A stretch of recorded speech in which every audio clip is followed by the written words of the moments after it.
সেইটো হ'ল constable UB, constable AB, constable communication আৰু sub officer fire and emergency service. কনষ্টেবলৰ UBত পোষ্ট। হেল্ল' নমস্কাৰ, কুমৰক চুদুম কোলোম্বাই লগতে কাৰ্ডুম। কি খবৰ? মোৰ খবৰ ভালেই, আপোনালোকৰ নিশ্চয় খবৰ ভালেই আছে। আৰু গুড মৰ্ণিং, সুপ্ৰভাত। বৰ্তমান টাইম হৈছে প্ৰায় 5 বাজিব লৈছে। মৰ্ণিং একদম ভিডিঅ' বনাইছোঁ, ইম্পৰ্টেণ্ট ভিডিঅ' হৈছে ভাল খবৰ আহিছে অসম পুলিচৰ কাৰণে। অসম পুলিচৰ যিমানখিনি কনষ্টেবল ভেকেঞ্চি আছিলে, মানে ABUB, AP আৰু বেলেগ বেলেগ যিমানখিনি ভেকেঞ্চি আছে, এইবিলাকৰ কাৰণে হৈছে ভাল খবৰ হৈছে। সকলোৱে অপেক্ষা কৰি আছিলে যে কাট অফ লিষ্ট কেতিয়া আহিব, এডমিট কাৰ্ড কেতিয়া আহিব, লগতে পৰীক্ষা কেতিয়া আহিব। সকলোখিনি ফাইনেলি অফিচিয়েলি আহি গৈছে যেন কেতিয়া হ'ব সকলো জনাই দিম। লগতে যদি আপোনালোকে দিছিলে এইবিলাক ইণ্টাৰভিউ, অসম পুলিচ ABUB বা যিমানখিনি কনষ্টেবল লেভেলৰ ভেকেঞ্চি আছিলে, এইবিলাকৰ যদি আপোনালোকে পৰীক্ষা দিছিলে বা কিবা দিছিলে, PhD ৰানিং আপোনালোকে দিছিলে, লাইক এটা কৰিব নাপাহৰিব। আশা কৰোঁ আপোনালোকৰ খবৰ ভালেই হ'ব, আপোনালোকৰ নাম আহিবগৈ লাগে, এইটো কাৰণে প্লিজ এটা লাইক এটা কৰিব নাপাহৰিব। তো আজি ভিডিঅ' আৰম্ভ কৰোঁ। প্ৰথমতে এই খবৰটো ক'ৰ পৰা আহিছে অলপ জনাই দিছোঁ আপোনালোকক। যোৱাকালি আমাৰ অসমৰ CM ছাৰে মানে এতিয়া মই এটা এটাকৈ ৰিজাল্টৰ ক্ষেত্ৰত আহিছিলে লাইভত, ফেচবুকৰ লাইভত, আৰু প্ৰায়খিনি কথা উত্তৰ দিছে। মানে যিমানখিনি আহিবলগীয়া ভেকেঞ্চি আছে, ইয়াতে ADR আছে, কামাণ্ডো আছে, লগতে কুকমেনসকলৰো ৰিজাল্টৰ ডেট তেওঁ কৈ দিছে।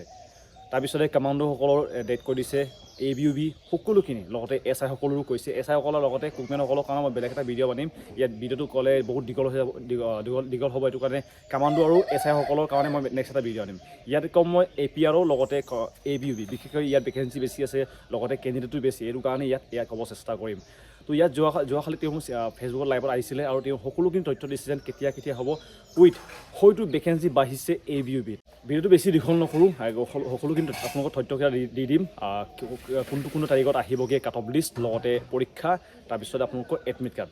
Most important cut off list হয়। কাট অফ লিষ্টটোৰ কাৰণে বহুতে অপেক্ষা কৰি থাকিব। আৰু ইয়াতে বহুতো কনফিউজ হ'ব যেন কিমানৰ মানে ভেকেঞ্চিৰ কাৰণে আহিবগৈ। এইটো আপোনালোকৰ এটা ভেকেঞ্চিৰ বিপৰীতে তেওঁলোকে 5জনকৈ মাতিবগৈ, মানে আপোনালোকৰ কাট অফ লিষ্টত 5জনকৈ নাম বহিব। আৰু অহা কাইলৈ দিয়া হ'বগৈ এডমিট কাৰ্ড কিবাসকলৰ, ড্ৰাইভাৰসকলৰ কাৰণে দিয়া হ'বগৈ। তেওঁলোকৰতো বেলেগ হ'ব, কিন্তু আমাৰতো যোনটো ABUB, বিশেষকৈ যোনে ABUB দিছিলে তেওঁলোকৰ কাৰণে অলপ বেলেগ হ'ব। তেওঁলোকৰ কাট অফটো অলপ সালসলনি হ'ব। AB কাৰণে বেলেগ হ'ব, UB কাৰণে বেলেগ হ'ব, একেলগে নাহে কাট অফটো, মানে বেলেগকৈ আহে। আৰু তাৰপিছতে আপোনালোকৰ যোনটো কাষ্টৰ কাৰণে আপোনালোকে দিছিলে, কাষ্ট ৱাইজ হ'ব, লগতে এইটো ভেকেঞ্চি ৱাইজ হ'ব। আপোনালোকক এতিয়া ডেটকেইটা কৈ দিছোঁ, কোনটো তাৰিখে কি হ'ব। যোৱাকালি কোনটো ডেট কৰিছে আপোনালোকক কৈ দিছোঁ। প্ৰথম আহিছোঁ কাট অফ লিষ্ট কেতিয়া আহিব। তো কাট অফ লিষ্ট আপোনালোকৰ আহিব 12 মাৰ্চ তাৰিখে। এইটো ডেটটো লিখি ল'ব, কাৰণ এইটো ইম্পৰ্টেণ্ট হ'ব। আপোনালোকৰ 2 বছৰৰ কষ্টটো উত্তৰ আপোনালোকে পাই যাব যেন আপোনালোকৰ সপোনটো আছে নাই অসম পুলিচ হোৱাৰ। মানে আমাৰো কৈছোঁ, নিজৰো মই নিজে আছোঁ তাৰে ভিতৰত। আমাৰ যোনটো সপোন 12 মাৰ্চ তাৰিখে হয়তো কিছুমানৰ ভাঙিব, কিছুমানৰ বনিব। এইটো হ'ব এটা ষ্টেপ, আপোনালোকে হয়তো পাৰ কৰিব। আপোনালোকৰ যোনটো 2 বছৰ ৰানিং কৰিছিলে তাৰ উত্তৰ আপোনালোকে পাই যাব যেন আপোনালোকে কোৱালিফাই কৰিব পাৰিলে নাই। তো ইয়াৰ কাট অফ লিষ্ট আহিবগৈ অসম পুলিচ ABUB আৰু লগতে যিমানখিনি কনষ্টেবল ভেকেঞ্চি আছিলে তেওঁলোকৰ কাট অফ লিষ্ট আহিবগৈ 12 মাৰ্চ তাৰিখে। তাৰপিছতে এডমিট কাৰ্ড কেতিয়া দিয়া হ'বগৈ, মানে পৰীক্ষাৰ কাৰণে। তো পৰীক্ষাৰ কাৰণে এডমিট কাৰ্ড দিয়া হ'বগৈ 18 মাৰ্চ তাৰিখে। এইটো অফিচিয়েলি কোৱা হৈছে যোৱাকালি CM ছাৰে। সকলোখিনি মই ভিডিঅ' লগাই দিম বাৰু এখতে। আৰু লগতে মষ্ট ইম্পৰ্টেণ্ট যোনটো অসম পুলিচ হোৱাৰ সপোন আপোনালোকৰ আছে নাই, এইটো টেষ্ট মানে হ'ব আপোনালোকৰ 23 মাৰ্চ তাৰিখে। এইটো হ'ব এক্সাম ডেট। যিমানখিনি পৰীক্ষা কিবা দিবলগীয়া আছে সকলোখিনি এই ডেটত আপোনালোকৰ মেটাৰ কৰিব। আমাৰ এটা ডাঙৰ পৰীক্ষা হৈছিল, সেইটো হ'ল constable UB, constable AB, constable communication আৰু sub officer fire and emergency service.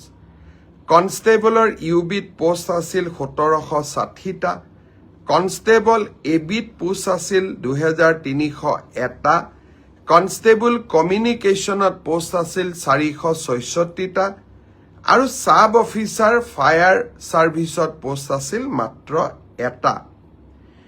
এই গোটেই পৰীক্ষাটোৰ ইতিমধ্যে PST আৰু PET কমপ্লিট হ'ল।